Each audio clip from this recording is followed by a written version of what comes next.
So Skillz management is finally getting serious.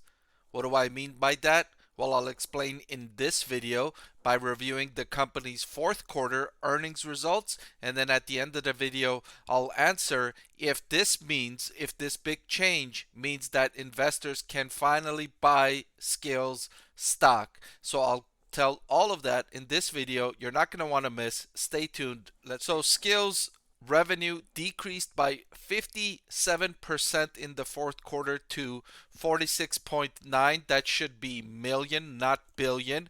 My mistake there. Sorry about that. The net loss of 139.2 million was worse than the 105.6 million in the same quarter the prior year. However, the net loss would have been much lower had it not been for an impairment charge of 116.8 million.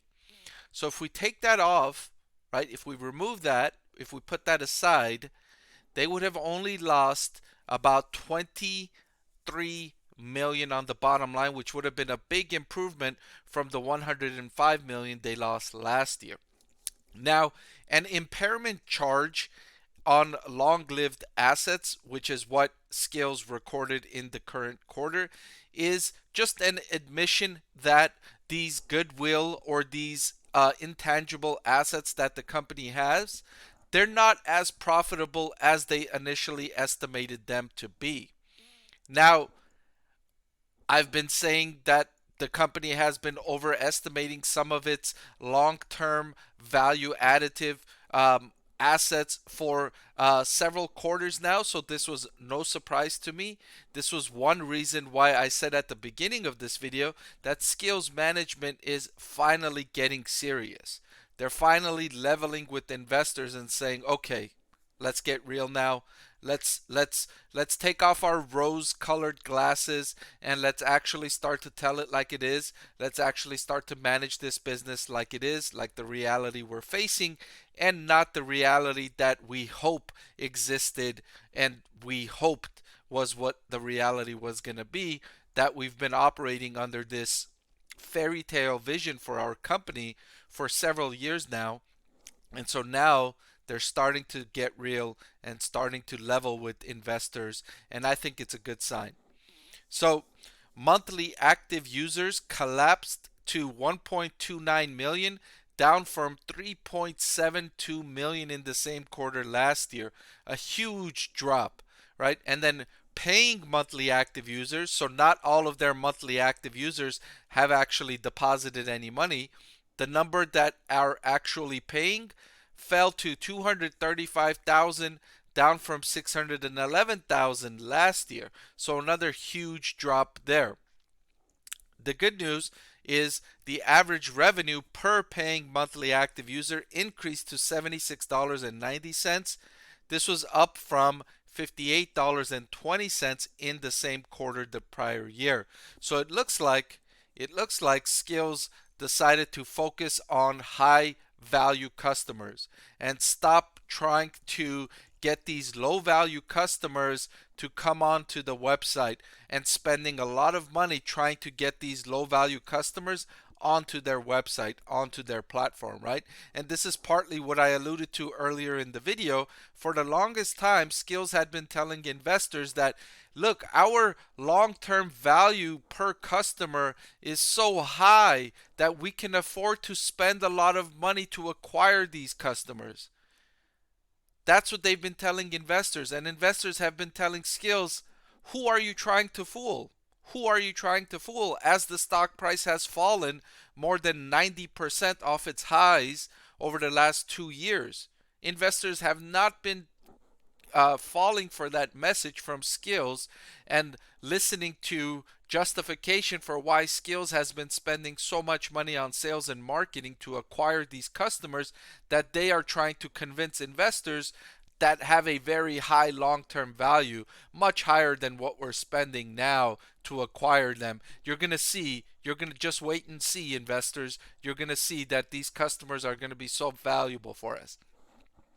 They really haven't been. They really haven't been. And I don't believe that Skillz could reasonably estimate that their long-term value was going to be so high, given that Skillz is a very new company. It's not like they have decades of experience, decades of customer data where they can say, yeah, you know, we can be confident in making these estimations because we've got decades of data, and this is how our customer relationship evolves over time, and this is the long-term value of our customers over the next 3, 5, 10 years. Like, they didn't really have that kind of data, very strong data or very long history to make those kinds of assumptions. And investors kind of knew that, right? Investors are smart. The market is smart. And the stock price has reflected that lack of belief from investors in what Skillz management has been saying for the past couple of years. I want to thank the Motley Fool for sponsoring this video. Visit fool.com/parkev for the 10 best stocks to buy now. So here's the final point, and I think is a one of the most important points that came out of this quarter. Sales and marketing expense was slashed down to 34.4 million in the most recent quarter. This was down from 155.4 million in the same quarter the prior year. Finally, I've been looking for management to cut sales and marketing expense for several quarters. If you've been following my channel, I've been talking about this for 6 months now. My channel's only been around for 6 months, so the entire time I've been on YouTube, I've been talking about this. And then for several years prior to that, I've been writing about this on the Motley Fool, talking about how management should start to decrease spending on sales and marketing because it's not proving to be effective. It's not getting a good return on investment. So they should cut that spending and divert it to other areas which may provide a higher return on investment. And for, I want to say, like 6 quarters now, management has been telling investors that, oh yeah, we're going to cut spending on sales and marketing. We're going to cut spending on sales and marketing. And each quarter they may like just have had an incremental small decrease on sales and marketing, and not to the point that was required given how much money they were losing on the bottom line. It required a bigger move in cost cutting, namely in sales and marketing. And so I had been calling for a bigger cut, and finally, management gets serious and just slashes sales and marketing expense down by 121 million compared to the same quarter last year. So finally, management gets the message. They slash sales and marketing costs, and that would have made a big improvement in their losses on the bottom line had they not taken this impairment charge. So next quarter, if they keep this lower level of sales and marketing spending, it should lead to a significantly lower loss on the bottom line because they will not have this impairment charge. They should not have an impairment charge as high as they did in the current quarter because they have very little of goodwill and intangible asset value left on their balance sheet. If you look at their balance sheet, the value of intangible assets and goodwill significantly decreased after this charge. So there isn't very much more intangible assets and goodwill that they can write down going forward. So all in all, I think this was a very good quarter. Surprisingly, you might look at this and say, how could it be a good quarter after they lose so much money on the bottom line and revenue decreased so much? They lost so many monthly active users. They lost all these paying active users.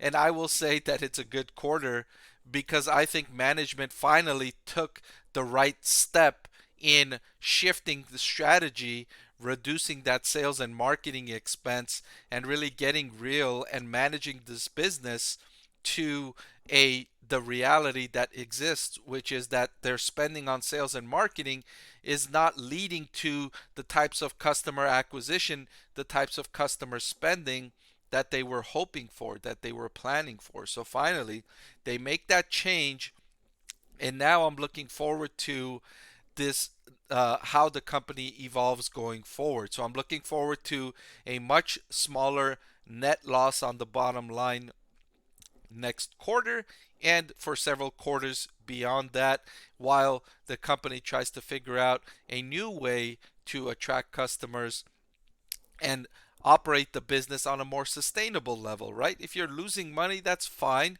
Just don't lose as much money as you have been losing. And if you're going to be losing money, at least allocate those investments to areas that can bring a better return on investment, not on sales and marketing. I would be okay if Skillz changed their strategy and started spending more on research and development, on spending more on third-party developers, trying to encourage them to bring more games onto the platform. And if they're still losing money on that, on in that way, but every 2 or 3 quarters they announce another new game that becomes successful, that attracts users, that shows progress in increasing customer acquisition and customer spending and customer engagement. So try out that strategy and see if that works. Nevertheless, the company is still extremely risky, unproven. They need to find their way. This is a step in the right direction, but it in no means does it justify for investors to buy Skillz stock just yet. So I would not recommend buying Skillz stock just yet. Although it did make a major improvement, it's still not time to buy the stock. As usual, I will update you every quarter as more information comes out, as the company makes moves. I will keep you posted. So thank you so much for watching. Stay tuned for the next update on Skillz stock. And I've got some other videos that are popping up on your screen right now that I think you'll enjoy. Please click one of those and I'll see you over there.